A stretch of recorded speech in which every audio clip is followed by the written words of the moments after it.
Now to what I was saying last night about pathetic politicking taking the place of political substance when it comes to the coalition and their policies. As you know, if this nation is not going to burn coal or burn huge amounts of gas, if this nation wants to get to net zero and still have a functioning economy, still have lights that go on with affordable and reliable power, well, we need nuclear energy. Nothing is surer. This is a factor of engineering and economics, not politics.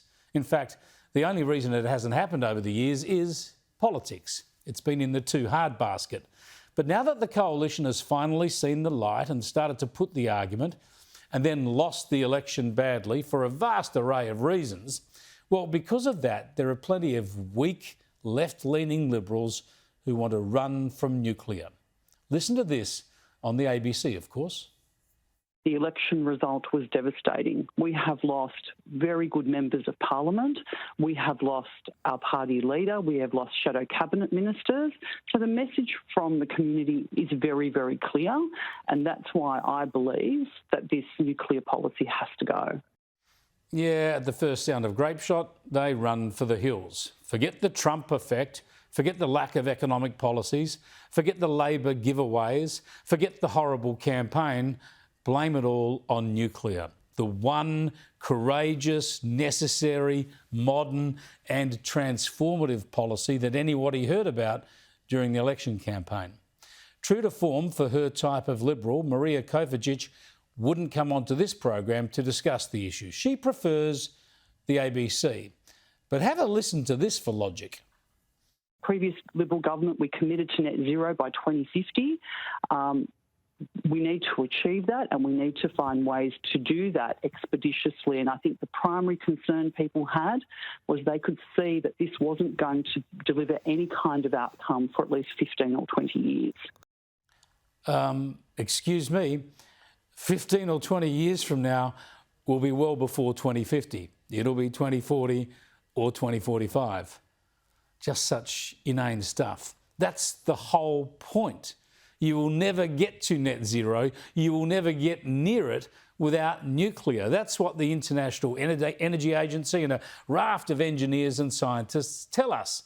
That's why the UK, South Korea, France, Finland, the US, China, India, even Indonesia, and so on, that's why all the world's leading economies are either embracing or expanding their use of nuclear.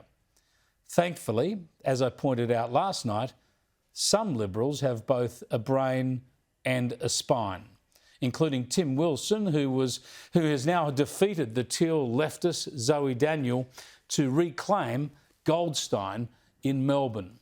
Wilson was asked about nuclear when he claimed victory today. I'm not really going to get into a lot of the policy discussion right now, but I will make some simple observations. When I was last in Parliament, I spoke favourably, and because in my core sense of believe in the role of nuclear power, not as an end, but as a beginning. We talked about this in our campaign launch. Nuclear power is part of building the future industrial base of our country. If we don't do that, then we are saying either one, we're going back to coal, or we as a nation are going to deindustrialise. That is not a future I am prepared to accept. I am about building out the future so that the next generation can lift their eyes one angle higher, and look further into the horizon. And that's why it's so important to have honest conversations with the Australian people, to be part of building out that future, and to make the case, not just simply put something out there and see whether it's going to be tested. We must fight vehemently, passionately, with energy, with courage, because it comes from who we are and what we believe and the policy we want to take forward to build out an alternative vision for this nation. Yeah, well said, Tim. The Parliament's better already for having him back in it. Nuclear is simply our only option, and the coalition must stick with nuclear. Refine the policy, sure. For instance, it'd be great for it to be privately funded rather than a government project, but nuclear energy is an absolute necessity for this nation, and it's pointless trying to pretend otherwise. And if the Liberals stick with a coherent nuclear alternative, then every blackout and every power bill rise will strengthen their arm and bring their return to government a day closer.